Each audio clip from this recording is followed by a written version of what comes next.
Hello guys and welcome back to my channel जहाँ पर हम पढ़ रहे थे some basic concepts of chemistry. तो अब तक हम पढ़ चुके थे मॉडर्न एटॉमिक थ्योरी और डेल्टा एटॉमिक थ्योरी के बारे में। तो चलिए अब पता करते हैं एलिमेंट्स के बारे में। हाँ, तो एलिमेंट्स क्या होता है? एलिमेंट्स कोई एक केमिकल सब्सटेंस होता है जो कि बहुत सारे एटम्स से बना होता है, और वो जितने भी एटम्स होते हैं उनकी प्रॉपर्टीज़ एक जैसी होती है। मतलब एक एलिमेंट के अंदर जितने भी एटम्स होंगे वो सारे एक जैसे होंगे। अभी एटम्स एक जैसे हैं तो उनके अंदर प्रोटॉन्स भी एक जैसे ही होंगे। मतलब एक एटम के अंदर अगर मान लीजिए 5 प्रोटॉन है तो बाकी सारे एटम्स जो एलिमेंट्स में होंगे उसके अंदर भी 5 ही प्रोटॉन्स होंगे। तो एलिमेंट क्या हो गया? एलिमेंट एक ऐसा केमिकल सब्सटेंस हो गया जो कि एटम्स से बना हुआ होता है। इसके बाद बारी आती है एटम की। एटम क्या होता है? एटम वो एकदम छोटी सी चीज़ होती है जो कि एक मैटर का बेसिक यूनिट होता है। अब तक जो हम मैटर मैटर के बारे में सुन रहे थे वो मैटर क्या होता है, उसको हम एकदम छोटे टुकड़े में बांट देंगे तो उसका सबसे जो छोटा हिस्सा होगा वो होगा एटम। ऐसा पहले माना जाता था, लेकिन फिर बाद में पता चला कि एटम को भी हम और छोटे छोटे टुकड़ों में बांट बांट सकते हैं। तो और बहुत सारे एटम्स मिलके क्या बनते हैं? एक एलिमेंट बनता है। और एटम को हम 3 भागों में भाग कर सकते हैं। एकदम अंदर न्यूक्लियस होता है और उस न्यूक्लियस में होते हैं न्यूट्रॉन्स और प्रोटॉन्स, और उस न्यूक्लियस के इर्द-गिर्द होते हैं कुछ ऑर्बिटल्स या फिर कुछ ऑर्बिट्स जिनमें इलेक्ट्रॉन्स घूम रहे होते हैं। चलिए आगे बढ़ते हैं मॉलिक्यूल्स की तरफ। मॉलिक्यूल्स क्या होता है? मॉलिक्यूल्स कोई भी ऐसी चीज़ें होती हैं, मतलब कंपाउंड्स होते हैं, केमिकल कंपाउंड्स होते हैं जिनमें एक या एक से ज़्यादा आइटम्स होते हैं जो कि आपस में किसी तरह जुड़े हुए होते हैं। कैसे जुड़े हुए होते हैं? मान लीजिए उनके बीच में कोई बॉन्ड हो सकता है, जैसे कि आप देख सकते हैं लेफ्ट नहीं राइट साइड पे देखिए वाटर है। वाटर में क्या क्या होता है? H2O होता है ना। तो एक ऑक्सीजन के साथ 2 हाइड्रोजन मॉलिक्यूल जॉइन किए हुए हैं। कैसे? बॉन्ड बना हुआ है उनके बीच में। ऐसे ही अमोनियम मॉलिक्यूल है, कार्बन डाइऑक्साइड है, CH4 मतलब मीथेन है। तो मॉलिक्यूल कोई भी एक ऐसी चीज़ होती है जिसमें एक से अधिक एटम्स होते हैं। वो एक एटम भी हो सकता है, एक टाइप का एटम का एलिमेंट का एटम भी हो सकता है, या फिर अलग अलग एलिमेंट्स के एटम भी हो सकते हैं। जैसे कि H2 मॉलिक्यूल है, उसमें जो एटम है वो एक ही एलिमेंट का है। मतलब दोनों जो एटम से जुड़े हुए हैं वो दोनों एक ही एलिमेंट के हैं, दोनों हाइड्रोजन है। लेकिन H2 मॉलिक्यूल में क्या है? एक हाइड्रोजन है, दूसरा हाइड्रोजन है और तीसरा क्या है? ऑक्सीजन है।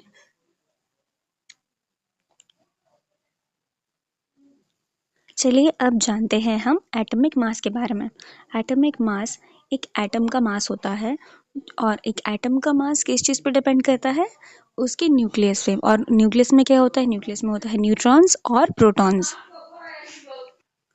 तो एक एटम का मास डिपेंड करता है न्यूट्रॉन्स और प्रोटॉन्स पे। तो उन न्यूट्रॉन्स और प्रोटॉन्स के मास को अगर हम जोड़ देंगे तो हमें एक एटम का एटॉमिक मास मिल जाएगा। इसी तरह मॉलिक्यूलर मास में क्या होता है? मॉलिक्यूलर मास में जित एक मॉलिक्यूल में जितने भी एटम्स हैं उन सब के एटॉमिक मासेस को अगर हम जोड़ देंगे तो हमें मिल जाएगा मॉलिक्यूलर मास। तो चलिए अब बात करते हैं मोल कॉन्सेप्ट के बारे में।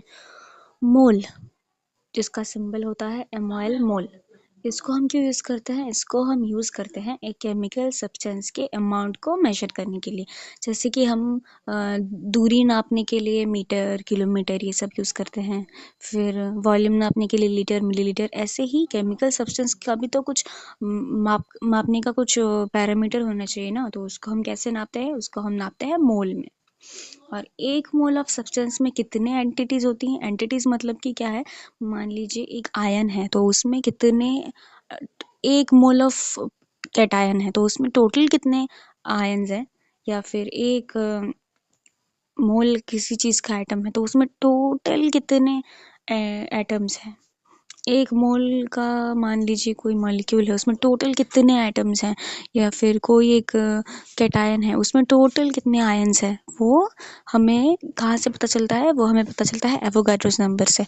और 1 मोल में हमेशा 6.022 × 10⁻23 एंटिटीज़ में मॉलिक्यूल्स भी हो सकते हैं, या फिर एटम्स, आयंस, ये सब भी हो सकते हैं, प्रेजेंट होते हैं। और इस नंबर को हम कहते हैं एवोगाड्रोस नंबर। इसका मतलब एक mole of any chemical substance contains, मान लीजिए एक मोल हम पानी ले लेते हैं, तो एक मोल पानी में कितना वो होगा, तो मान लीजिए कोई भी एक मोल है किसी कंपाउंड का, तो उसमें कितने मॉलिक्यूल्स होंगे, 6.022 इंटू 10⁻23 मॉलिक्यूल्स होंगे। ठीक है, तो अभी चलिए आगे बढ़ते हैं मोलर मास की तरफ। पहले हमने पढ़ा था एटॉमिक मास और मॉलिक्यूलर मास के बारे में। तो मोलर मास में क्या होता है, मान लीजिए कोई भी एक सब्सटेंस है, उसका एक मोल हमने ले लिया है, एक मोल क्वांटिटी लिया है, तो उस एक मोल का जितना मास होगा उसको हम कहते हैं मोलर मास। और उसको हम कैसे एक्सप्रेस करते हैं, उसको हम ग्राम्स पर मोल में एक्सप्रेस करते हैं। तो अगर हमें नंबर ऑफ मोल्स निकालना हुआ तब हम क्या करेंगे, मान लीजिए कोई एक सब्सटेंस ले लिया हमने 2 ग्राम, तो उस 2 ग्राम सब्सटेंस को लेंगे और उसको डिवाइड कर देंगे उसके मोलर मास से, तो हमें पता चल जाएगा कि उसमें टोटल कितना मोल है, कितने मोल्स है उसमें। इसी तरह से हमें ये पता चल जाएगा। ऐसे ही अगर हमें पता करना हुआ कि नंबर ऑफ एंटिटीज़ कितनी है, मतलब एंटिटीज़ अगर हम मान लेते हैं कि नंबर ऑफ मॉलिक्यूल्स निकालना है या फिर नंबर ऑफ एटम्स, आयंस, ये सब निकालना है, तो वो भी हम नंबर ऑफ मोल्स अगर हमें पता चल जाए तो उसे निकाल सकते हैं। कैसे, नंबर ऑफ मोल्स को हम एवोगाड्रोस नंबर से मल्टीप्लाई कर देंगे। चलिए इसको हम एक एग्जाम्पल की मदद से देखते हैं। तो हमारे पास 18 ग्राम पानी है, 18 ग्राम्स ऑफ H2O, और हमें मोलर मास दे के रखा है 18 ग्राम पर मोल। तो अभी हमें क्या निकालना है, नंबर ऑफ मोल्स। अभी एक बात बताइए, हमें कैसे पता चला कि मोलर मास 18 ग्राम है, क्योंकि H2O में 2 हाइड्रोजन है और 1 ऑक्सीजन है। तो 2 हाइड्रोजन है, मतलब एक हाइड्रोजन का एटॉमिक मास होता है 1, तो 2 हाइड्रोजन का मिला के हो गया 2, और एक ऑक्सीजन का एटॉमिक मास होता है कितना, एक ऑक्सीजन का एटॉमिक मास होता है 16 ग्राम, तो 16 और 2 मिलके हो गया 18। तो ओवरऑल एक वाटर मॉलिक्यूल का मोलर मास है 18 ग्राम्स पर मोल। तो अभी हमें पता करना है कि इसमें नंबर ऑफ मोल्स कितने हैं। हमने पता किया है कि वाटर का मोलर मास है 18 ग्राम्स पर मोल, और हमने वाटर लिया भी है 18 ग्राम्स पर मोल, 18 ग्राम्स। तो हमें पता करना है कि ये जो हमने 18 ग्राम्स लिया है इसमें कितने मोल्स हैं। तो हम कैसे पता करेंगे, 18 ग्राम जो हमने पानी लिया है उसको हम डिवाइड कर देंगे मोलर मास ऑफ वाटर से, मतलब 18 ग्राम से, तो हमें मिल जाएगा 1 मोल, मतलब 18 ग्राम वाटर में एक ही मोल है, मतलब एक mole of water contains 18 grams. और अगर हमें पता करना हो कि इसमें नंबर ऑफ मॉलिक्यूल्स कितने हैं, तो हम क्या करेंगे, हमें तो नंबर ऑफ मोल्स पता चल गया है, अभी नंबर ऑफ मोल्स को हम एवोगाड्रोस नंबर से मल्टीप्लाई कर देंगे, तो हमें मिल जाएगा नंबर ऑफ मॉलिक्यूल्स। चलिए आगे बढ़ते हैं। तो अब बारी आती है परसेंटेज कॉम्पोजिशन की। परसेंटेज कॉम्पोजिशन में हम क्या करते हैं, हम पता करते हैं कि मान लीजिए एक मॉलिक्यूल है, उसमें एक मॉलिक्यूल है AXBY, जैसे कि हमने लिखा है स्क्रीन पर, आप देख सकते हैं। तो AXBY मॉलिक्यूल में A जो है, A वाला एटम कितनी मास में प्रेजेंट है, उस मास का परसेंटेज हम निकालते हैं। कोई भी चीज़ का अगर हम परसेंटेज निकालते हैं तो क्या करते हैं, उसको 100 से मल्टीप्लाई कर देते हैं ना। और इधर हमें क्या करना है, हमें A का मास निकालना है विथ रिस्पेक्ट टू पूरे मॉलिक्यूल का मास। तो और उसको फिर हमें परसेंटेज में कन्वर्ट करना है। तो हम क्या करते हैं, जब हम अपने मार्क्स का परसेंटेज निकालते हैं तो हम क्या करते हैं, अपना मार्क्स लेते हैं, उसको डिवाइड कर देते हैं टोटल मार्क्स से, फिर उसको 100 से मल्टीप्लाई कर देते हैं। बिल्कुल इसी तरह हम क्या करते हैं परसेंटेज कॉम्पोजिशन में, मान लीजिए हमें कंपाउंड AXBY में जो लिखा है स्क्रीन पर आप देख सकते हैं AXBY, उसमें अगर हमें पता करना है A का मास कितना है, तो हम क्या करेंगे, A का मास लेंगे, फिर क्या करेंगे, पूरे कंपाउंड का जो मास है AXBY, उस मास जो मिलेगा हमें, उस मास से हम A के मास को डिवाइड कर देंगे। डिवाइड करने के बाद हम उसको 100 से मल्टीप्लाई कर देंगे, तो फिर हमें मिल जाएगा कि परसेंटेज कॉम्पोजिशन, मतलब ए जो है वो अगर हम उसको परसेंट में एक्सप्रेस करें तो उसका कितना, वो पूरे मॉलिक्यूल का कितना परसेंट मास ऑक्युपाई करके रखा है। चलिए अभी हम देखते हैं कुछ स्टेप्स जिससे हम कैलकुलेट कर सकते हैं परसेंटेज कॉम्पोजिशन। हाँ, तो पहले स्टेप में हमें क्या करना पड़ेगा, जिस एलिमेंट का हमें परसेंटेज निकालना है कि वो कितना प्रेजेंट है उस कंपाउंड में, हम पहले उसका मोलर मास निकालेंगे, फिर हम पूरे कंपाउंड का मोलर मास निकालेंगे। कैसे? हर एटम का हम वो कर लेंगे, मोलर मास निकाल लेंगे, फिर उनको आपस में जोड़ देंगे। जोड़ने के बाद हमें पूरे कंपाउंड का मोलर मास मिल गया। फिर हम जैसे कि हम अपने मार्क्स का परसेंटेज निकालते हैं, अपने मार्क्स को टोटल मार्क्स से डिवाइड कर देते हैं। बिल्कुल इसी तरह हम जिस कंपाउंड का परसेंटेज निकालना चाहते हैं कि वो कितना प्रेजेंट है, उसका मास लेंगे, उसको डिवाइड कर देंगे टोटल कंपाउंड के मास से, फिर हम उसको 100 से डिवाइड कर देंगे और हमें मिल जाएगा परसेंटेज कॉम्पोजिशन। चलिए इसको भी हम एक एग्जाम्पल की मदद से देखते हैं। हाँ, तो एग्जाम्पल में क्या है, हमारा प्यारा वाटर। तो वाटर मॉलिक्यूल का मोलर मास कैसा होता है हमने पहले एक्सप्लेन कर दिया था, लेकिन फिर भी इधर अच्छे से लिखा हुआ है ब्रेक डाउन करके, तो आप देख सकते हैं। तो चलिए आगे बढ़ते हैं। नेक्स्ट पारी आती है mass of H in H2 की। तो H मतलब हाइड्रोजन कितना है, 2 है, और एक हाइड्रोजन का मास क्या होता है, 1 ग्राम। तो टोटल हाइड्रोजन का मास कितना है, 2 ग्राम। तो अगर हमें परसेंटेज निकालना है ना हाइड्रोजन का कि कितना प्रेजेंट है H2O में, तो हम क्या करेंगे, 2 को 18 ग्राम से डिवाइड कर देंगे, फिर उसको 100 से मल्टीप्लाई कर देंगे, फिर हमें आंसर मिलेगा 11.11, मतलब 11.11%। फिर ऑक्सीजन का भी हम इसी तरह निकाल सकते हैं, क्योंकि ऑक्सीजन का एटॉमिक मास तुम्हें पता ही है 16 ग्राम्स होता है। तो 16 ग्राम्स को हम टोटल मोलर मास जो है कंपाउंड का उससे डिवाइड कर देंगे, मतलब 18 ग्राम से, तो फिर हमें मिल जाएगा परसेंटेज ऑफ ऑक्सीजन कितना है वाटर मॉलिक्यूल में, मतलब 88.89%।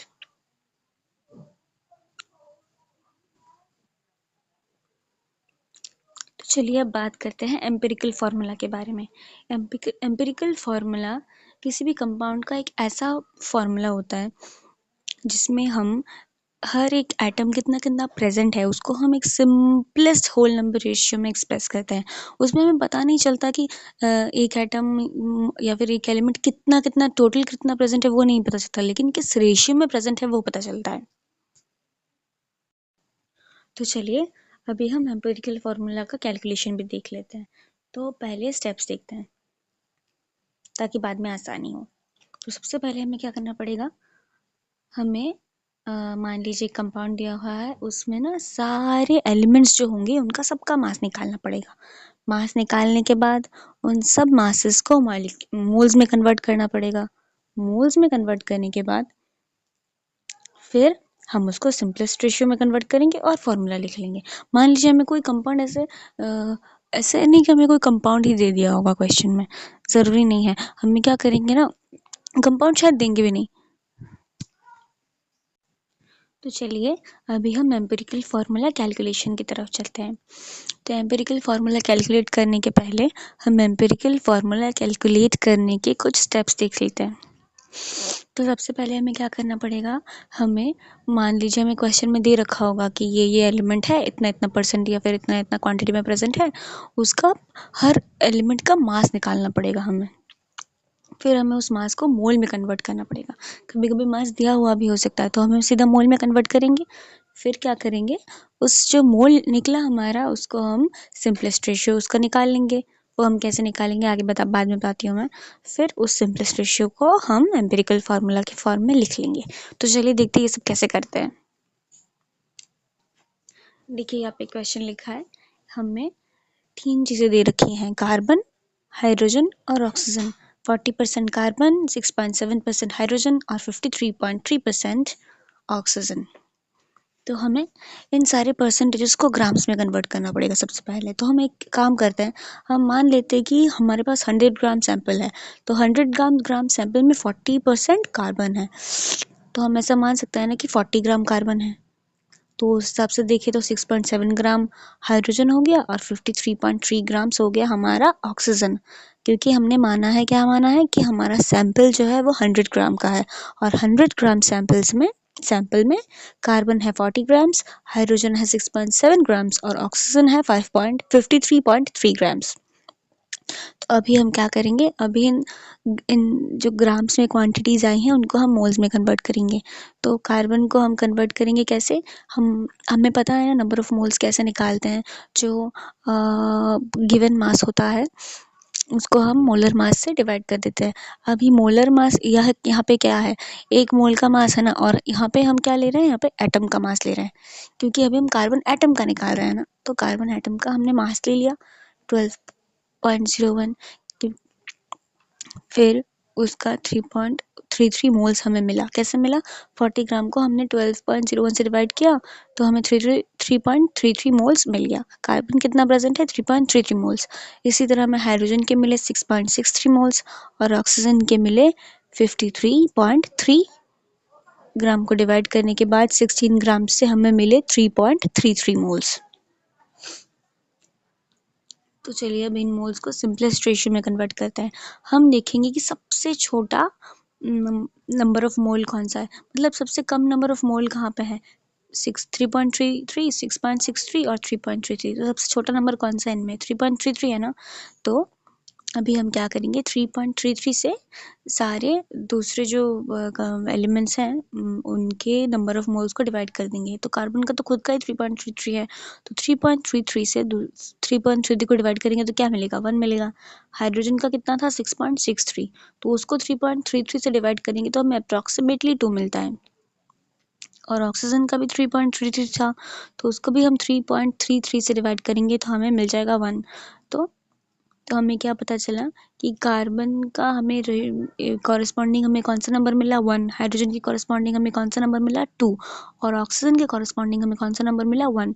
तो इन सारे नंबर्स को हम एक फार्मूला के रूप में सजा देंगे। कैसे, हम CH2O ऐसे लिख देंगे, मतलब सिंपलेस्ट रेशियो में हम एक्सप्रेस करेंगे तो कार्बन क्या मिला, हमें 1 मिला, हाइड्रोजन 2 मिले और ऑक्सीजन 1 मिला। इसका मतलब ये नहीं कि इसमें सिर्फ ये जो कंपाउंड होगा इसमें सिर्फ एक ही कार्बन होगा और 2 ही हाइड्रोजन होंगे और एक ही ऑक्सीजन होगा, बिल्कुल नहीं।